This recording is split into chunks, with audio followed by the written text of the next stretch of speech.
This movie is not as bad as everyone is making it out to be. It's not great. Tron Legacy is better by a landslide. I consider that movie a 9 out of 10, 10 out of 10, easy. I like it that much. But Tron Ares is still worth watching on the big screen. The IMAX experience was rather enjoyable if I do say so myself. Let's get into it. Tron Ares is the third movie in the Tron franchise, with the first movie Tron coming out in 1982 and of course Tron Legacy in 2010, which I rewatched 2 days before going to see Ares after not seeing it for a long while. And because it was just released on 4K HDR Dolby Vision in September of this year. Why did it take 15 years to come out on 4K HDR Dolby Vision? Gorgeous transfer, by the way. It looks sublime in 1080p. And now in 4K HDR Dolby Vision. Beautiful. The plot of Tron Ares takes place years after Tron Legacy. They don't specify how many years, but time has passed. And the two tech companies, Encom and Dillinger Systems, are going against each other, more like battling against each other. Dillinger Systems, which is led by Evan Peters' character, builds a new advanced program called Ares, which is played by Jared Leto. And with the help of Ares, he wants to bring the miraculous advancements of AI from the grid, their world, into ours, as well as use those advancements for military and warfare purposes. But of course. And to bring these programs from the grid, he needs a certain code which will allow them to function fully on our side. Encom, led by Greta Lee's character, is also in search of this code, but for more humanitarian purposes. And in the movie, these two tech companies battle it out trying to find this MacGuffin code.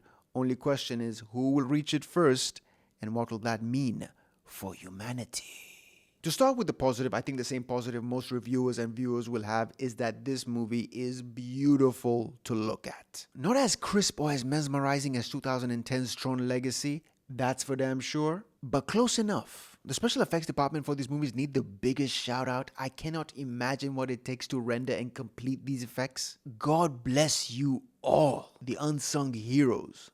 My heart goes out to you. And they did an amazing job here. The Tron aesthetic is something I've been obsessed with for a very long time. So it was a treat for me to see it on the big IMAX screen again. The action scenes in this movie, whenever there was an action set piece, was highly entertaining, very well choreographed, and engaging to the senses, audio and visual. All the fun knickknacks, the new techs, the weapon and machinery that came from the grid, the bikes, the plane, the lights. The disc throwing from the previous movie was very well used and realized. And I really like weapons that can be thrown and returned to the users. Whether it's the disc or Thor's hammer or even Kratos' axe. The possibilities for elaborate fight scenes can really be stretched with some fun creativity. The movie's just about 2 hours, thankfully. They used it wisely and didn't overstay their welcome. The pace was very purposeful, it didn't meander, everything being shown was moving the plot along. I never had that moment where I went, okay, who cares about this? What is this? Let's get back to the story. That never happened, and that is a positive I appreciate. Acting all around was serviceable for most, but not all. I'm looking at you, Greta Lee.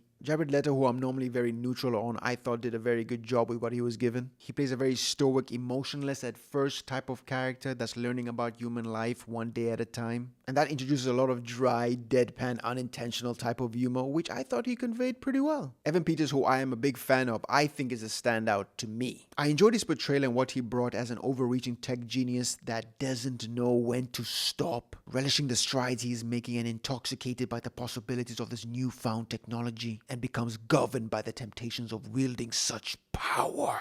These kinds of characters are always fun to watch, and Evan Peters looked like he enjoyed playing it. A little too much sometimes. Jodie Turner-Smith plays Athena, a side character to Ares, who's made to be much more robotic in nature with very systematic physical movement and direct delivery of her lines. My mission directive is to deliver my lines as such. Are you pleased with my execution? Which she played realistically enough. Greta Lee I'll talk about in a different section. Another positive is the music by Nine Inch Nails, who I haven't really followed as musicians, but I have followed their film composing career, where they go by the names Trent Reznor and Atticus Ross, mainly with David Fincher on The Social Network, The Girl with the Dragon Tattoo, and The Killer on Netflix. Their music in this movie was definitely, absolutely one of the highlights. A mix of synth wave and rock and a little bit of EDM, something you might hear on the Stranger Things soundtrack, or maybe even John Wick. But however, again, not as good as Tron Legacy's Daft Punk soundtrack. Full disclosure, that is in my top 5, if not my top 3 movie scores of all time. I've been listening to its perfection for the last 15 years, to study, to work out, you name it. I love that soundtrack. But what they did do here was a nice difference from the first movie, and I would say fits the tone more.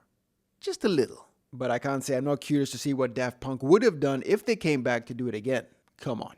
You know you are too. Don't lie. And now to get to the negatives. I said it was good, not amazing. And a good, or should I say bad place to start is Greta Lee's performance. She was by far the most dull and boring with some of the worst wooden line delivery I have seen all year. And I've seen her in other stuff do very well. I don't like the movie Past Lives, but I think her acting was very good and believable in it. The movie wasn't though. She was in an episode of Seth Rogen's Apple show, The Studio. She was also good in that. But here, oh my god, she was one of the most uncharismatic, stale, that had nothing to her character. And it literally felt whenever she spoke that her lips were only moving and none of the rest of her face was emoting and it was just sleeping the whole time. Something like this. Nothing else moved whenever she spoke. We need to get to this place. Guys, come on. We need to help. The others. Can we get there? Now. Oh my god, it's coming. Look at this thing, this big thing in the air. Weird. I know the script isn't winning any awards, but at least, show some effort. The whole script in general isn't going to get any positive acknowledgement. No standout quotes or lines like Jeff Bridges had in Tron Legacy. You're really messing with my Zen thing, man. Which I use weekly because everything and everyone is messing with my Zen thing.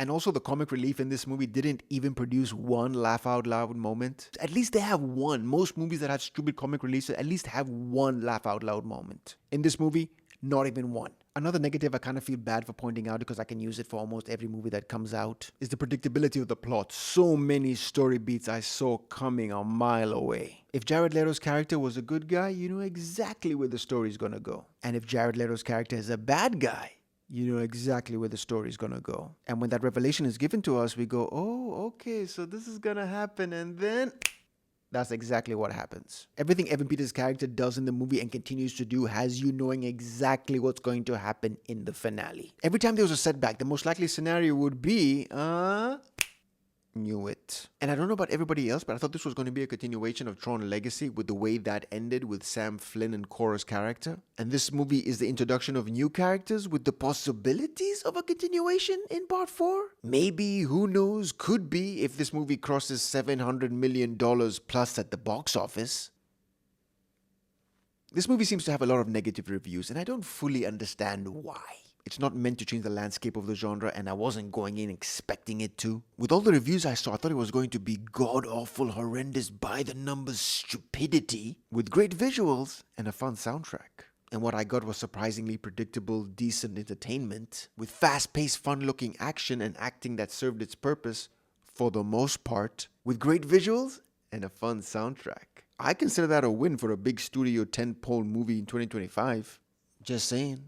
I would give this movie a rating of 6.2 out of 10. For those that are apprehensive going in, keep your expectations mid to low, nothing crazy, and you should be pleasantly surprised by Tron Ares. And if you didn't like 2010's Tron Legacy, it's a pretty safe bet to say that you're not going to like this one.